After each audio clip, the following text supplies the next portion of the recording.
Ballyporeen is a quiet rural village in South Tipperary, nestled in the valley between the towering Galties and the sweeping Knockmildown mountain ranges. The River Dowag, at its south side, is fed by the many streams rising in the hills of Coralee, Ballywilliam, Larfun, Glenacunna and Kilcaroon.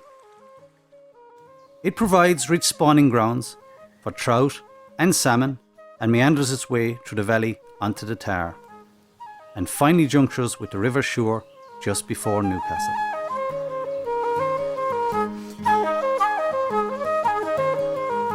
The Suir is one of Ireland's premier fisheries and is widely regarded as the best trout river in Ireland.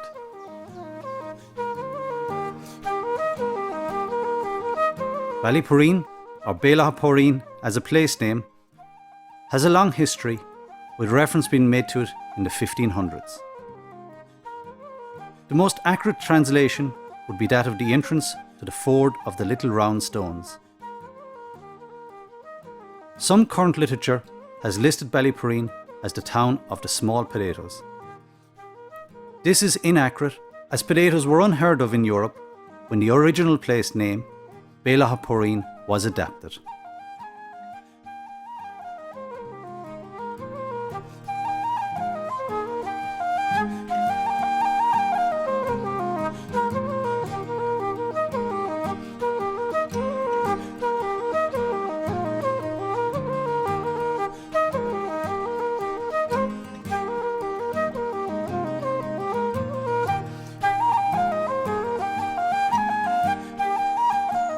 Whilst located in one of the most scenic regions of Ireland, Ballyporeen also possesses a rich and varied heritage.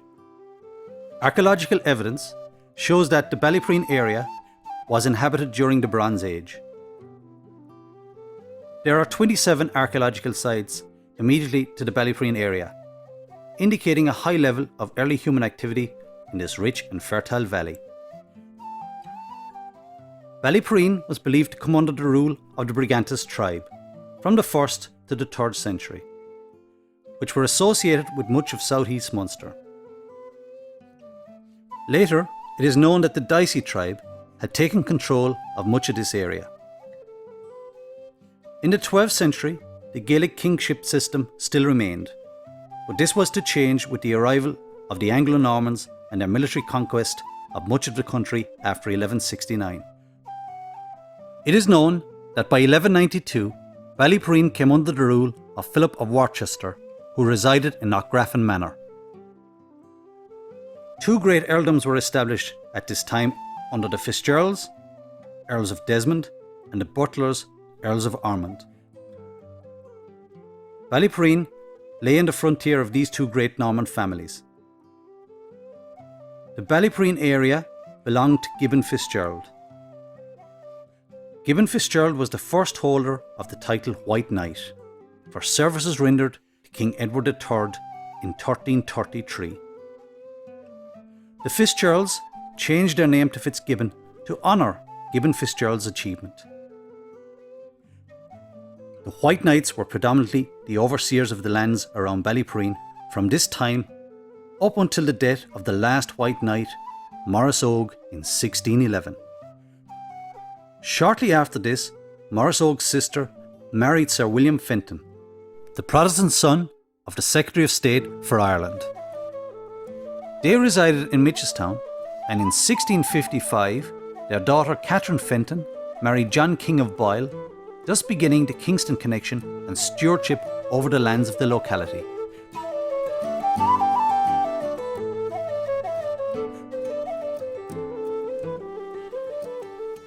It is difficult to pinpoint the start of the current village, but it is believed that there may have been a settlement around the castle, the Newcastle townsland, just north of the village around the 1500s.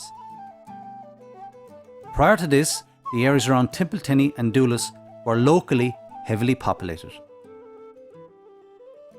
Ballyporeen is also mentioned in records from the 1700s, with Carrickville known to be the location of a Catholic church. The greatest influence on the current planned street design was due to Robert II, Earl of Kingston. He was the main landlord in the area. His seat was in Mitchelstown.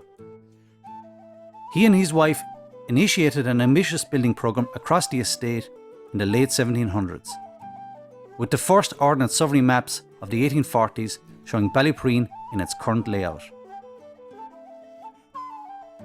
The third Earl of Kingston continued the building programme, most famously redesigning and building Mitchelstown Castle in the 1820s.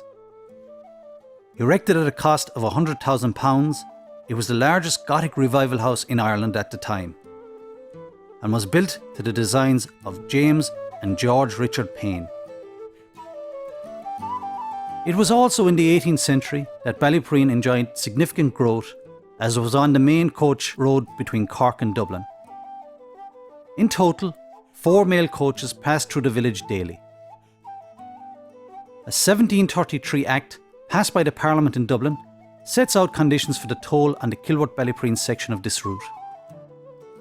Trustees were allowed to set up toll gates and charge varying fees to different users.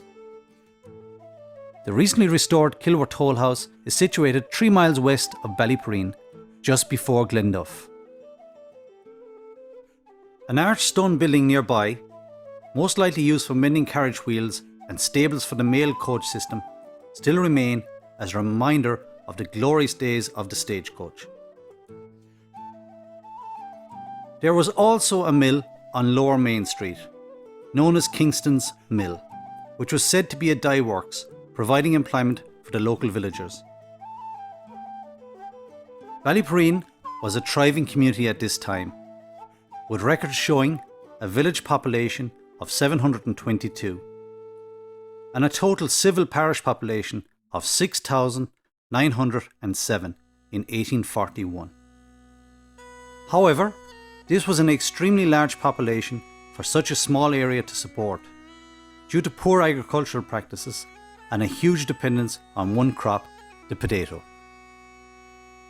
The Great Famine of the 1840s had a monumental impact on Ireland, and Ballyporeen as a microcosm fared poorly. Records show a 32% drop in population between 1841 and 1851, with a further 15% in the next 10-year period. This was due to death through starvation and immigration from the parish. Kingston's Mill was used as a fever hospital and overflow depot during the famine era. The decline in population continued right up until 1981, when a modest 4% increase from the previous 1971 census was recorded. The enormous tragedy of the famine at the time left an indelible mark on Ireland and Ballyporeen. The majority of the immigrants went to North America, the UK and Australia to forge a better life for themselves and supplement those who were left behind. The story of Ballyporeen is like many other rural areas of Ireland at the time. Many of the immigrants went on to be highly successful, and there is scarcely a family in Ballyporeen that does not have relatives abroad. One such family that went on to achieve success was the Reagan family. Ronald Reagan's great-grandfather Michael was born in 1829 and raised in Doulis, townland on the northwest side of Ballyporeen. Ronald was born in Whiteside County in 1911. He gained fame as a supporting actor in Hollywood in the 1930s and 40s. In 1966, he became the 33rd Governor of California. Ultimately, he went on to become the 40th President of the United States of America in 1981. He also went on to win a second term, winning in a landslide, achieving the largest electoral college victory in history. Reagan visited his ancestral home in Ballyporeen in 1984.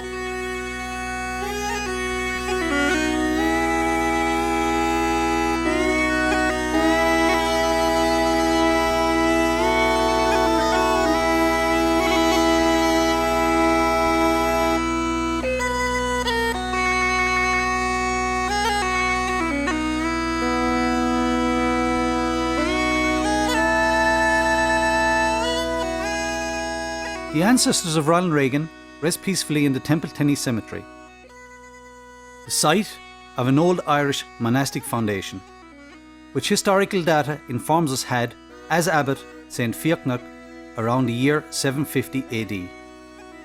It is thought that the current ruin is similar in design to structures dating between the 12th and 1400s. It was probably destroyed during the Cromwellian campaign in the 17th century.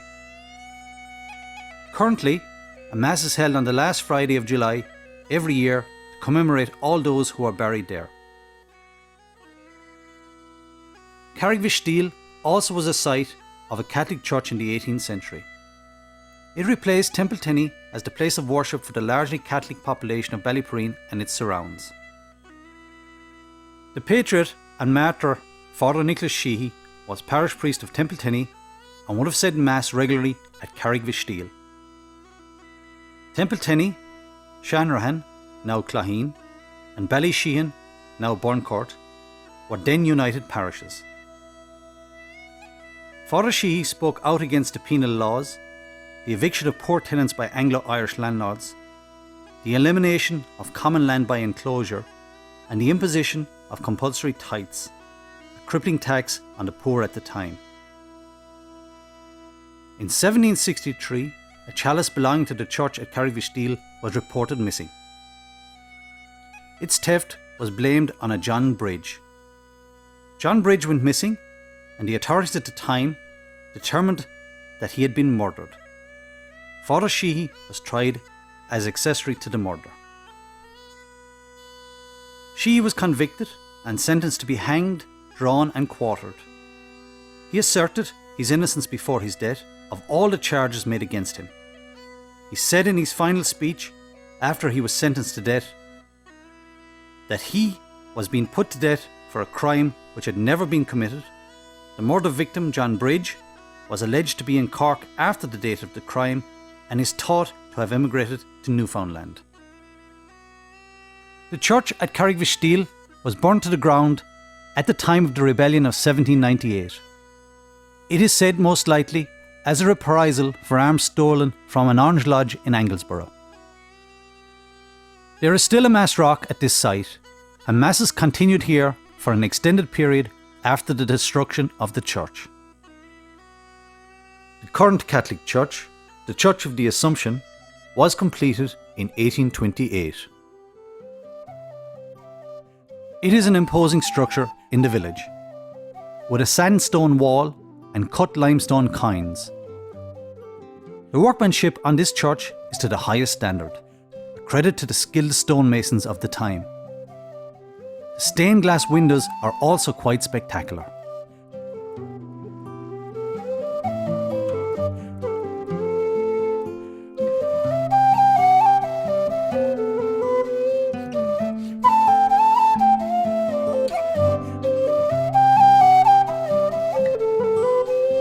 While all the windows are to a high standard, there are a few of exceptional quality. The two of local saints, Catteridge and Otteran, are particularly well designed and executed, with Celtic interlace in clear bright colours.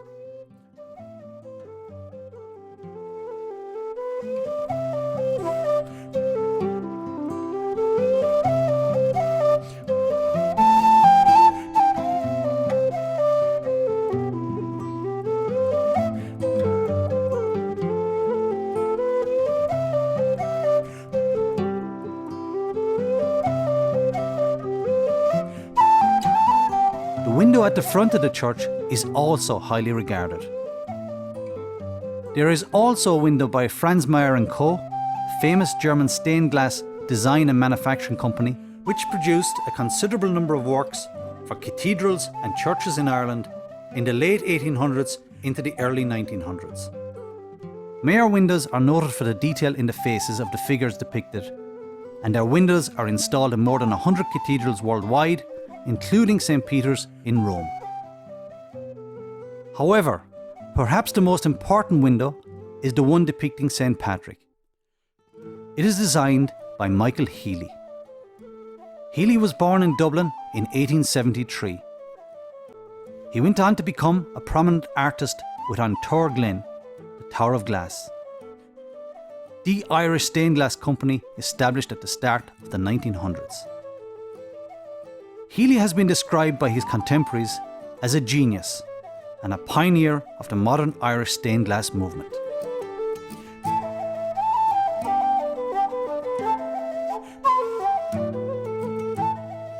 Just up from the church lies the Mercy Convent, which was built around 1885, a fine 3-storey building.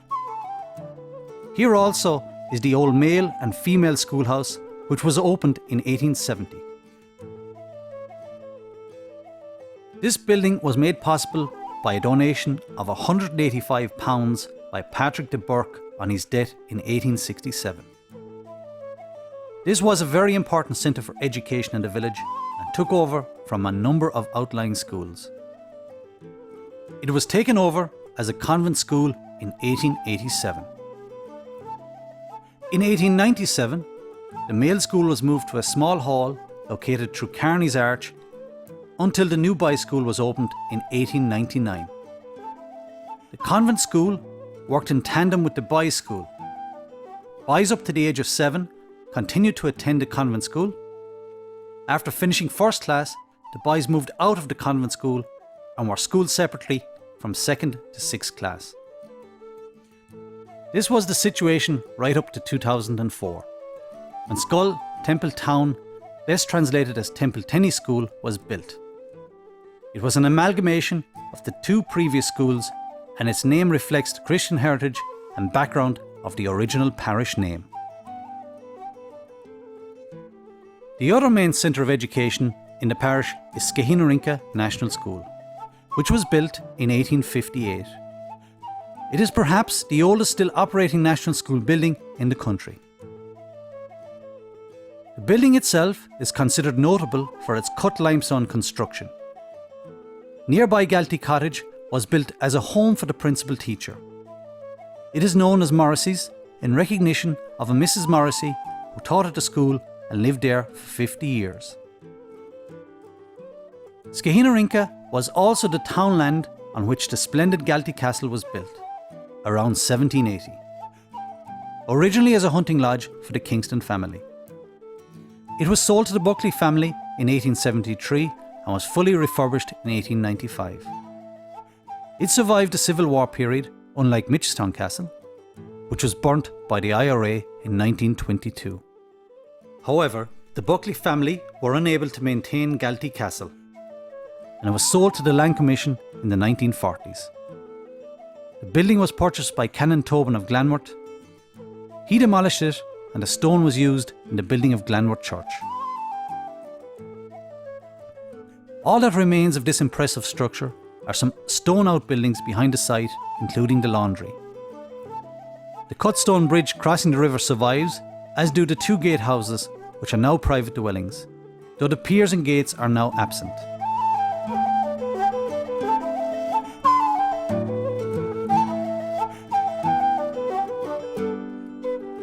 The piers on the Kilbinny side were taken away and reconstructed outside St Mary's Cemetery in Ballyporeen. A number of historically important houses remain in the village and surrounding area. These include Dangan House. Dangan House was closely associated with Mitchelstown Castle. It was owned by a family called Collins up until 1870. Local lore would suggest that they were rent agents for the Kingston estate, and that one of the early Collinses may have been an illegitimate son of one of the Kingstons, thus gaining this position. It is currently owned by the Clancy family. Ballywilliam House also had strong links with the Kingston estate. This impressive Georgian house was built in the late 1700s. It served as a vicarage in the Diocese of Lismore, forming part of the Union of Shanrahan. The owners of the house in the early 1800s were the Sutton family, with Joshua, the Reverend William, and Caesar Sutton residing there at this time. It is also known that the Honourable James King resided in Ballywilliam House in 1852, before he took over as the 5th and last Earl of Kingston in Mitchelstown Castle in 1867. The house belonged to a Michael O'Gorman from 1876 onwards, and was in the Ryan family after this period. Currently the O'Donovan family reside here. Market House is another fine example of a building from the 1800s. A royal grant of 1618 issued the right to the grantee to hold the usual fairs, markets and manorial courts in Ballyporeen. It is recorded that regular fairs were being conducted from the early 1800s. These took place on May 12th, August the 21st and December 17th respectively. The market house, constructed in the 1820s, was central to matters relating to the control of the local markets and fairs. It also acted as a courthouse for local disputes at this time. It is known that later the courthouse for local disputes was located in a building on Church Street, now English's hair salon. It is also thought that the magnificent party made famous in the song The Wedding of Ballyporeen took place in the late 1700s, early 1800s in a building that predates the market house. Market House was taken over by the RIC as a barracks before being burnt in 1923. It was reconstructed some years later and was handed over to the church and now serves as a parochial hall.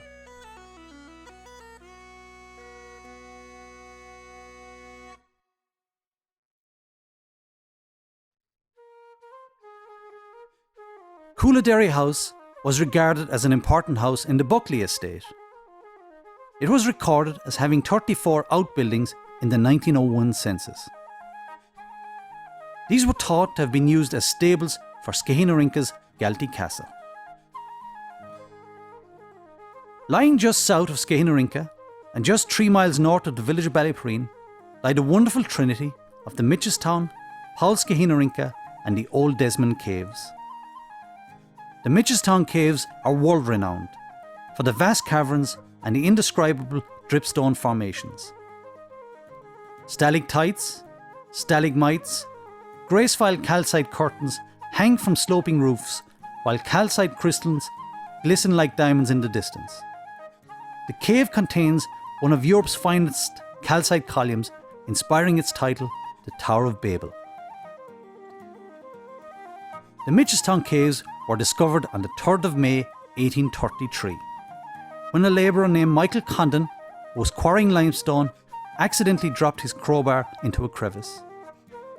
He stooped down to pull out a few boulders to retrieve the bar, and the next minute he found himself looking down into a vast series of underground chambers, passages and caverns. Easy access to the privately owned cave network has been developed for comfortable exploration. The nearby Desmond Cave has been known for hundreds of years and has actually been connected with historical events on a number of occasions. The earliest reference to it as a cave near the Galtee Mountains, which in 1601 formed a hiding place of one of the Earls of Desmond. He was known as the Sugan Earl.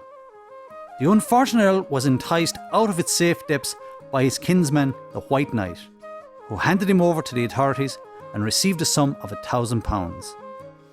The Sugan Earl was imprisoned in the Tower of London and later executed.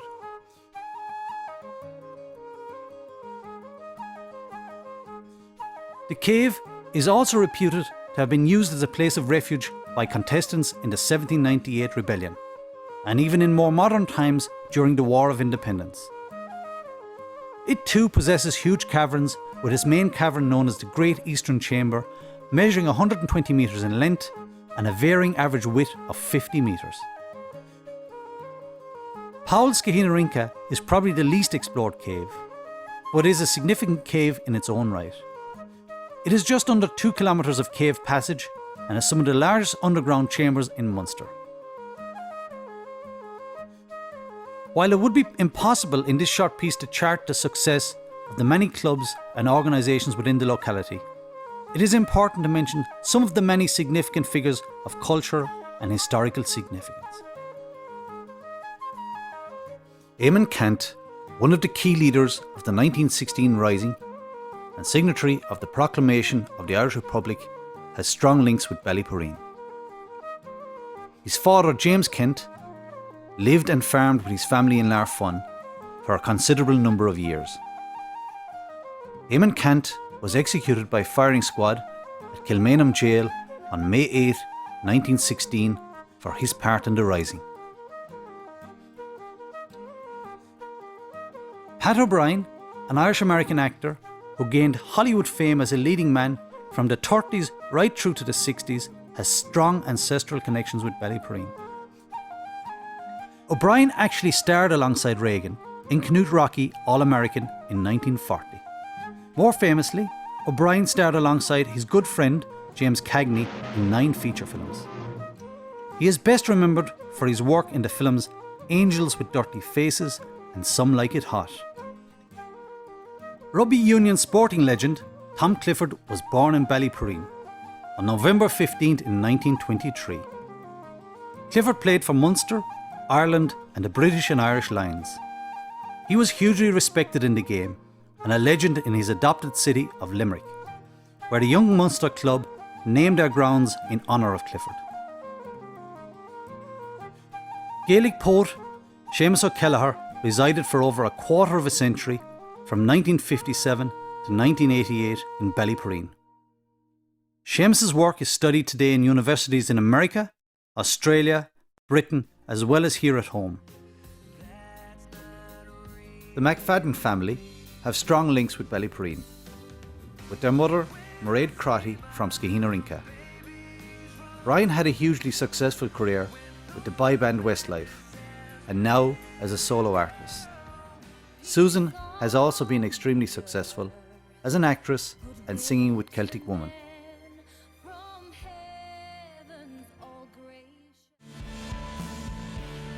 Ballyporeen is also home to the singer-songwriter Gemma Hayes. Gemma has long established herself as one of Ireland's foremost musical talents and picked up the Best Irish Female Artist Award at the 2006 Meteor Ireland Music Awards. Hollywood has also beckoned for Gemma over the years, using her music in a variety of programmes and films including Grey's Anatomy, Alias and One Tree Hill. Modern Ballyporeen is currently a thriving community, enhanced by the many clubs and organisations which cater for the various sporting, cultural and social needs of the community. Ballyporeen has adapted over the years and continues to flourish and grow. It is this generation that will further build on the legacy and heritage of this quiet rural village that nestles between the Galtee and Knockmealdown mountain ranges. Your face.